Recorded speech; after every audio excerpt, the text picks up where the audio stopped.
Dans cette partie, nous allons voir le réglage TSL, donc le quatrième onglet de Camera Raw. Il est subdivisé en 3 onglets, la teinte, la saturation et la luminance. Nous allons voir tout d'abord la gestion de la teinte. La teinte permet de changer de couleur. Par exemple, si je prends ici mon ciel bleu, je prends donc le curseur des bleus, je peux transformer mon bleu en cyan ou en magenta.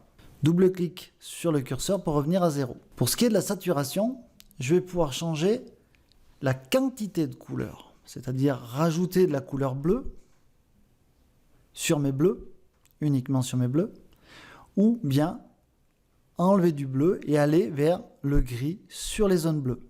La luminance, elle va permettre de rajouter de la lumière, donc aller vers les blancs sur une couleur, ou d'enlever de la lumière, donc aller vers le noir sur une couleur. Donc si je reprends l'exemple du ciel, en utilisant le curseur des bleus, je vais soit augmenter la lumière sur mes bleus ou baisser la lumière sur mes bleus, sachant que le Milan ne comporte aucune zone bleue, il n'est donc pas impacté dans les 3 traitements. Je reviens donc à saturation.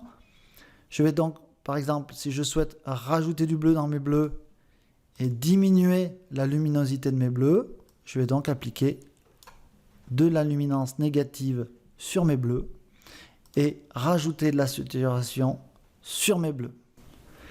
Si je souhaite désaturer, donc décoloriser mon oiseau, je vais toucher donc les oranges, ici. Pour résumer, la gestion de la teinte, saturation, luminance permet de changer la couleur, de rajouter de la couleur ou d'éclaircir, assombrir une couleur sur tout l'ensemble de mon image. Je ne vais pas pouvoir changer les bleus uniquement sur mon ciel et tout en sachant que j'ai un sujet qui posséderait du bleu. Dans le cas présent, mon Milan a des couleurs plutôt orange, rouge, jaune et le ciel est bleu. Donc lorsque je touche les bleus, je ne touche pas l'oiseau. Par contre, si j'utilise par exemple une montgolfière ayant du bleu dans du ciel, lorsque je vais toucher mes bleus, je toucherai et mon ciel et la montgolfière. Cet outil est vraiment pratique lorsque l'on a un sujet isolé ayant des couleurs différentes par exemple d'un fond.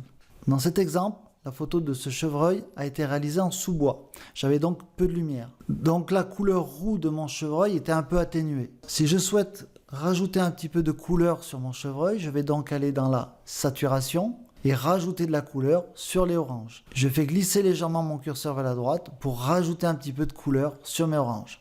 Si je trouve par exemple que mes verts sont un peu trop clairs, je vais donc aller dans la luminance et baisser la lumière, la luminance sur mes verts, vers la gauche. J'augmente vers la droite, je diminue vers la gauche. L'onglet teinte est très souvent utilisé dans les traitements créatifs.